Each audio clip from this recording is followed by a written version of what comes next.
안녕하십니까. 박훈탁TV 2019년 9월 5일 이슈 진단 52회 방송입니다. 오늘도 KBS, MBC, SBS와 종편 방송이 보도하지 않는 중요하고 새로운 소식 전달해 드리도록 하겠습니다.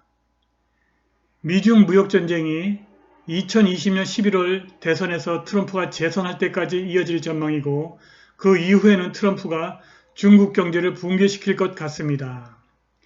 시진핑은 트럼프가 2020년 11월 대선에서 재선에 실패할 것이라고 굳게 믿고 있습니다. 그래서 그는 그때까지만 계속 돈을 찍어서 경기를 부양하고 아파트 매매를 차단해서 주택 거품의 붕괴를 막고 있으면 자기네들이 이긴다고 보고 있습니다. 그런데 미국의 중앙은행 연준이 발행하는 베이지북에 따르면 미국 경제가 관세에도 불구하고 꾸준히 성장하고 있습니다. 이것은 트럼프의 재선을 강력하게 시사하는 것입니다. 2020년 11월에 트럼프가 재선에 성공하고 나면 중국 자본시장에서 캐피털 플라이트, 자본 이탈이 대대적으로 일어나고 중국 경제가 붕괴하고 공산당이 괴멸할 것입니다. 방송 시작하겠습니다. 구독 버튼, 알람벨 버튼, 좋아요 버튼 부탁드리겠습니다. 미국과 중국의 무역전쟁이 점차 글로벌 경제에 압박을 가하기 시작했습니다. 불행하게도 조만간 이 무역전쟁이 끝나지 않고 장기화될 조짐이 발생했습니다. 미국의 많은 학자들은 무역전쟁이 단기에 끝날 것이라고 믿었습니다. 왜냐하면 중국이 당할 경제적 고통이 북경 당국이 다루기에는 너무나 크기 때문입니다. 그러나 중국은 미국처럼 단기적 관심사에 동기 유발이 되지 않는다고 합니다. 중국은 언제나 장기 기획자이고 성취하는 데 여러 세대가 걸리는 목표를 설정하는 성향이 있다고 합니다. 그들은 화가 잔뜩 난 그리고 내년 대선에서 쫓겨날지도 모르는 미국 대통령 트럼프가 그들의 장기적인 경제 전략을 심대하게 침해하는 것을 허용하지 않는다는 것입니다. 지금 미국과 중국은 너무 동떨어져 있고 심지어 같은 운동장에 있지도 않습니다. 미국의 요구는 중국의 공산체제를 허물어 버리는 것이고 중국의 요구는 미국의 자유주의 시장 경제를 공격하는 것입니다. 더 이상 미중 간의 협상의 여지가 없는 것입니다. 중국은 단지 무역전쟁의 악화를 막기 위해서 트럼프와 대화를 유지하기를 원할 뿐입니다. 중국은 트럼프의 재선 실패를 확신하고 있고 그때까지만 피해를 최소화하면 된다고는 생각을 갖고 있습니다. 지금까지 중국은 이 무역전쟁을 버티기 훈련으로 대하고 있는 것입니다. 도이치방크의 연구자들이 지난 주말에 중국이 전략의 초점을 수정했다고 말했습니다. 해결, 레졸루션에서 버티기, 엔듀어런스로 우리는 중국이 무역협상을 타결하려고 하지 않고 미국에게 강력하게 보복하지도 않는다고 본다고 도이치방크의 중국인 경제학자 이시오잉이 보고서에 썼습니다.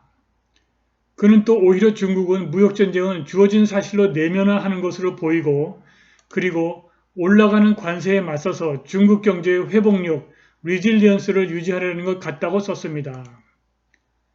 미국은 단기적 고통을 피하려고 장기적 번영을 희생하는 경향이 있는데 반대로 중국은 장기적 목표를 위해서 단기적 고통을 감수한다는 것입니다. 중국은 국내 경제를 떠받치기 위해서 극도로 열심히 일을 하면서 더 합리적인 미국 대통령이 선출되기를 기다리는 것입니다. 사우스 차이나 모닝 포스트의 관련 기사를 보시겠습니다.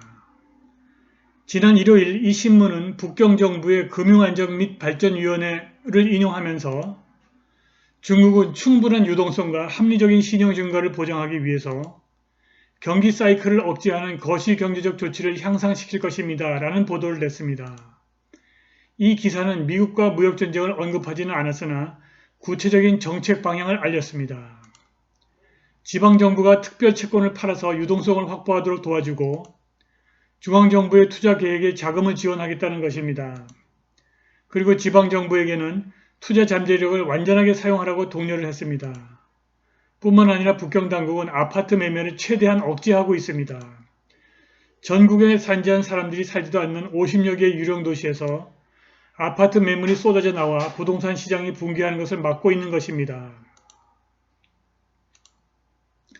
중국은 트럼프 대통령이 2020년 11월 대선에서 패배할 것이라고 굳게 믿고 있습니다. 그들은 무역전쟁이 길어질수록 트럼프의 재선 가능성이 떨어진다고 믿고 있습니다. 중국은 그래서 트럼프가 중국과 무역협상 타결에 매달릴 수밖에 없을 것이고 결국 트럼프가 경솔한 결정을 할 것이라고 기대하고 있습니다. 예를 들어서 중국이 미국산 수입품 750억 달러의 보복 관세를 부과한 이후 트럼프가 중국산 수입품에 대한 관세를 2배 이상 인상하려고 한다는 보도가 있었습니다. 이렇게 경솔한 행동이 미국 경제를 망치게 해서 2020년 11월 대선 이전에 리세션을 만들고 이것이 트럼프의 재선 실패로 이어진다는 것입니다. 중국은 트럼프가 어떠한 새로운 제안을 해도 지연 전술을 펴면서 받아들이지 않을 것입니다. 그것이 트럼프의 재선 실패로 이어지고 그 이후에는 미국이 중국이 원하는 무역정책만 사용할 것이라는 믿음이 있기 때문입니다. 실제로 미국 경제가 악화되고 있습니다. 관심 있으신 분들은 미국발 글로벌 리세션 구체적인 지표와 징후로 확인한다. 이슈 방담 52회 방송 시청하시기 바랍니다. 그럼에도 불구하고 중국의 음흉한 계획은 실패할 가능성이 매우 높습니다. 트럼프는 중국의 뱃속을 다 들여다보고 있고 경솔한 결정을 하지 않을 것입니다. 지난 7월 달에 나온 중앙은행 연준의 보고서 베이지북에 따르면 중국의 기대와 달리 리세션이 2020년 11월 대선 이전에 찾아올 것 같지 않습니다. 아직은 미국 경제가 전반적으로 온건한 속도로 성장을 지속하고 있기 때문입니다. 생산이 꾸준히 이어지고 있어서 긴급하게 금리를 내릴 필요가 없다는 것입니다.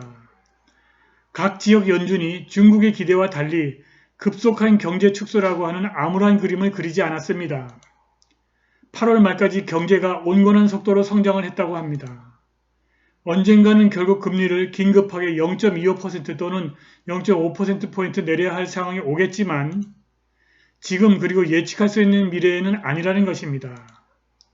그리고 한 가지 매우 고무적인 현상은 대다수의 기업인들이 지속하고 있는 관세와 무역정책의 불확실성에 대해서 상당히 낙관적이라는 사실입니다.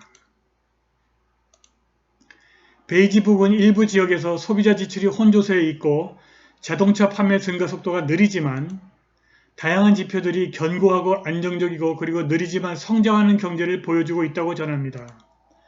전반적으로 12개 지역 연준이 고용이 느리지만 증가하고 있고 전년 동기에 비해 비슷하다고 전했습니다. 총체적으로 12개 지역 연준이 약간의 가격 상승을 보고했습니다. 그런데 베이지북의 이러한 평가가 지나치게 낙관적인 것은 아닐까요? 그렇지는 않은 것 같습니다. 무엇보다도 관세가 경제 침체에 미치는 영향이 줄어들고 있기 때문입니다. 지난 1월 달에는 관세가 경제에 미치는 영향이 굉장히 컸습니다. 그런데 경제 침체에 관세가 미치는 영향이 갈수록 줄어들고 있습니다. 이것은 미국 경제가 점차 관세에 적응을 하고 있음을 보여줍니다. 그래프로 확인해 보도록 하겠습니다. 이 그래프는 미국 연준이 발간하는 베이지북에서 있는 그림인데 이것은 테리프, 관세와 슬로우, 경제 침체의 관계를 보여줍니다. 작년까지만 해도 관세보다 관세가 가져오는 경제 침체의 영향력이 관세의 크기보다 낮았습니다. 그런데 갑자기 올해 1월 달에 들어서부터 관세가 이 정도 발생했는데 그거의 무려 3배 이상의 경제 침체 효과가 나타났습니다. 그러나 다행히 관세는 어느 정도 유지가 되고 있는데 경제 침체 효과는 지속적으로 감소하고 있는 모습입니다. 6월 때 관세가 이만큼 올라갔지만 경제 침체 속도는 그렇게 높지 않았고 계속 내려가는 추세에 있습니다. 아주 다행스러운 현상이 아닐 수가 없습니다. 중국은 트럼프의 관세가 미국 경제를 완전히 망치고 있다는 착각을 하고 있습니다. 시진핑은 2020년 11월 대선까지 버티기만 하면 트럼프가 낙선할 것이고 그 이후에는 미국이 트럼프의 이전의 무역정책으로 회귀할 것이라고 믿고 있습니다. 그런데 앞에서 보았듯이 미국 경제가 관세에 적응을 하고 있습니다. 언젠가는 미국의 리세션이 찾아오겠지만 2020년 11월 대선 전에는 오지 않을 것 같습니다. 시진핑은 2020년 11월 대선에서 트럼프가 재선에 성공하면 매우 당황스러울 것입니다. 도대체 언제까지 통합팽창과 신용주의로 무너지는 경제를 떠받칠 수 있겠습니까? 무한정 그렇게 할 수는 없을 것입니다. 도대체 언제까지 전국에 산지한 50여 개 유령 도시의 주택 소유자들에게 주택 매매를 하지 말라고 강요할 수 있겠습니까? 무한정 그렇게 할 수는 없을 것입니다. 트럼프가 2020년 11월 대선에서 재선을 하고 나면 홀가분하게 반격을 시작할지도 모르겠습니다. 느닷없이 중국 자본시장에서 외국인 자본이 동시다발적으로 이탈할 수 있습니다. 그리고 위안화 가치가 대대적으로 폭락할 수 있습니다. 중국의 자본시장이 붕괴해버리는 것입니다. 이렇게 되면 조만간 홍콩에서 완전한 독립과 민주화를 요구하는 시위가 시작될 것입니다. 2047년에 홍콩이 중국에게 반환되면 홍콩인들은 재산권을 잃게 될 것이기 때문입니다. 이미 절반 이상의 홍콩 사람들이 자신이 중국인이라고 생각하지 않습니다. 이 그래프는 스태티스티카라고 하는 인터넷 사이트에서 따온 것인데 지금 현재 자신을 자신을 홍콩 사람이라고 믿는 사람은 52.9%, 자신을 중국인이라고 믿는 사람은 10.8%밖에 안 됩니다.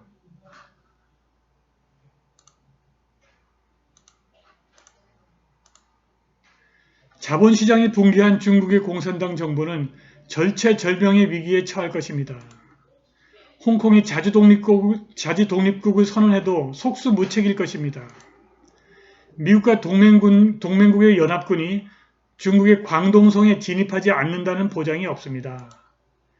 미국은 이미 50만 명의 새로운 병력을 충원하고 있습니다. 중국을 자유주의 시장 경제와 민주주의 국가로 만든다면 비로소 글로벌 경제가 다시 도약할 수 있을 것입니다. 오늘 방송은 여기까지입니다. 감사합니다.